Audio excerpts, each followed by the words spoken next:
Alright, so we're going to work through this problem here. 1/3 y equals 6 times the quantity x minus 1/6. And off to the right here I have kind of the 7 basic steps that you go through in order to solve an equation. And some will apply and some won't apply, and so we're going to work through it.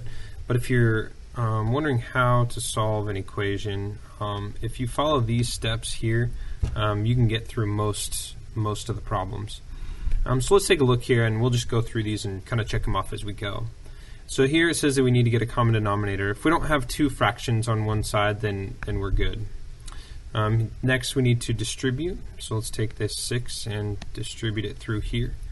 Our 1/3 y stays the same, and then we go 6 times x is 6x. And 6 times a negative 1/6, you could say that this is plus a negative if you want. 6 over 1 times 1 over 6 is just a minus 6 over 6, or a minus 1. So now that we have the distribution done, it says that we need to combine like terms. And that's on the left side, there's no terms to combine, and on the right side there's no terms to combine because 6x and 1 are not like terms. Okay? It says to eliminate the fractions. So how do we get rid of this fraction?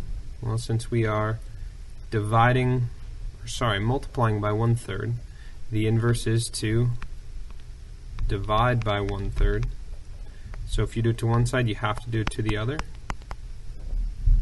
And so these cancel, so you have that y equals 6x minus 1 divided by 1/3.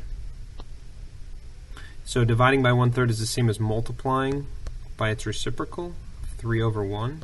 In this case it's just 3. 6x minus 1. And what we'll notice is that this 3 needs to multiply to the 6x and to that minus 1. So this is, in a sense, we're distributing it. It's using the distributive property. So we say 6x times 3 is 18x, and 3 times a negative 1 is a negative 3. Okay, and let's just go through the rest of our steps, make sure that we get through them all. Okay, we eliminated the fractions. We got the variable term alone. I guess I should have said we are solving for y here. And then we solve for a single variable. Y is the same as 1y, and so this is the single variable. And then we simplify it. There's no other way we can simplify this down. So there is our simplified equation in expressing y in terms of x.